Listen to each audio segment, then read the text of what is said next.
केंद्रीय गृह मंत्री अमित शाह आज उदयपुर दौरे पर हैं। वे उदयपुर के भंडारी दर्शक मंडप में जनसभा को संबोधित कर रहे हैं। अपने संबोधन में अमित शाह ने कांग्रेस पार्टी पर निशाना साधते हुए कहा कि प्रधानमंत्री नरेंद्र मोदी के नेतृत्व में विकास के अनेक कीर्तिमान स्थापित हुए हैं। उन्होंने मोदी सरकार की 9 वर्ष की उपलब्धियां बताकर रोड मैप प्रस्तुत किया। गृह मंत्री के साथ ही भाजपा के कई वरिष्ठ नेताओं ने भी मंच साझा किया। उनका दोपहर में जनजातीय विशिष्ट जन से सीधा संवाद का कार्यक्रम भी है। गृह मंत्री के कार्यक्रम को देखते हुए समूचे जिले में सुरक्षा के व्यापक प्रबंध किए गए हैं। समग्र विश्व में भारत की विजय पताका फहराने का काम हमारे नरेंद्र मोदी जी ने किया है। मोदी जी G7 में गए थे, अभी अमेरिका गए। ढेर सारे राष्ट्राध्यक्ष ने G7 में कोई अपॉइंटमेंट मांगता था, कोई हस्ताक्षर मांगता था। अफ्रीका में किसी ने मोदी जी के पैर छू लिए और जहां पर गए वहां मोदी मोदी मोदी मोदी के नारे लगे। मित्रों, मोदी जी को ये जो सम्मान समग्र विश्व में मिल रहा है, ये मोदी जी का सम्मान नहीं, ये भारतीय जनता पार्टी का सम्मान नहीं है।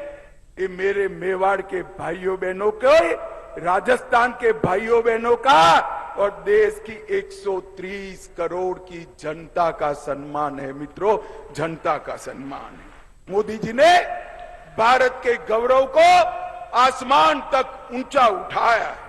मोदी जी ने भारत उत्कर्ष से 9 साल विकास के हर पैरामीटर में, चाहे शिक्षा हो, इंफ्रास्ट्रक्चर हो, इंडस्ट्री हो, दलित कल्याण हो, आदिवासी कल्याण हो, युवा की बात हो, महिला की बात हो या विदेश से इन्वेस्टमेंट लाने की बात हो, हर क्षेत्र में मोदी जी ने नए आयाम गढ़े हैं।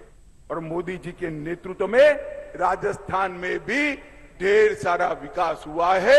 मैं बाद में आपको उसकी बात करूंगा। माताओं, भाइयों, बहनों, ये 9 साल में मोदी जी ने देश को सुरक्षित किया है। ये सोनिया मनमोहन की सरकार थी।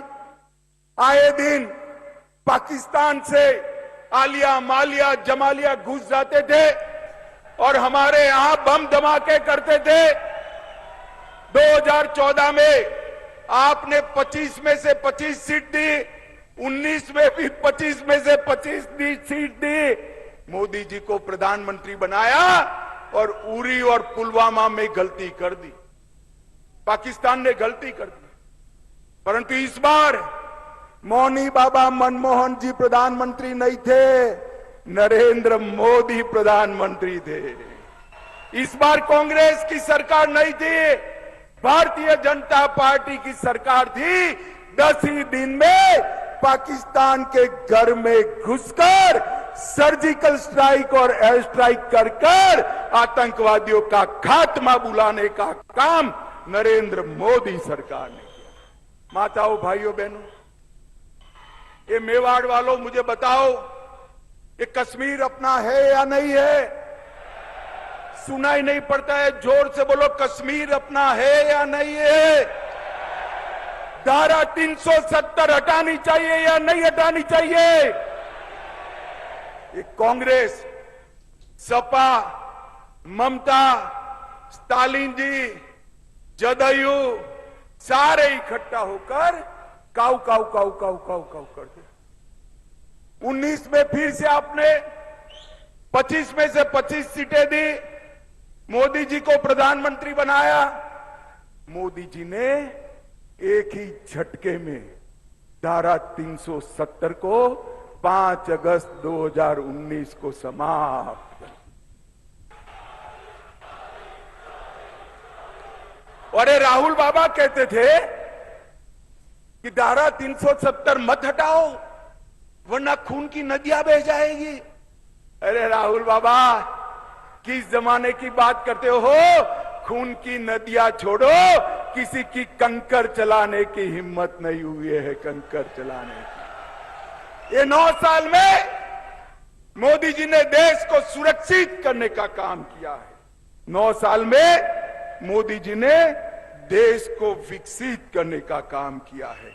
और मित्रों, मैं आपको बताता हूं, अभी अभी सारा विपक्ष के नेता पटना में इकट्ठा हुए, एक बड़े मंच पर प्रेस कॉन्फ्रेंस की। सारे लोग, मैंने भी प्रेस कॉन्फ्रेंस देखे, मैं भी बहुत साल से राजनीति में हूं। मैंने सोचा भला ये कौन लोग इकट्ठा हुए। 21 पार्टी के लोग थे। कितनी पार्टी के? जोर से बोलो, कितनी पार्टी के? ये 21 पार्टी के लोग थे और 21 लाख के घपले, घोटाले, भ्रष्टाचार करने वाले लोग वहां पर इकट्ठा हुए। 21 लाख के घपले, घोटाले। जनता को हिसाब नहीं देना है। अरे मैं इस मंच से चैलेंज देता हूं, नरेंद्र मोदी सरकार पर आज तक हमारे विरोधी भी भ्रष्टाचार का एक भी आरोप नहीं लगा पाए हैं मित्रों, एक भी आरोप नहीं। और 21 पार्टियां 21 लाख का भ्रष्टाचार करने वाली इकट्ठा होकर राहुल बाबा को प्रधानमंत्री बनाने निकली है। राहुल बाबा अगर फिर से प्रधानमंत्री बनते हैं तो एक घपले, घोटाले, भ्रष्टाचार भारत की नियति बन जाएगी। और मोदी जी फिर से प्रधानमंत्री बनते हैं तो भ्रष्टाचार करने वाले जेल की सलाखों के पीछे जाएंगे।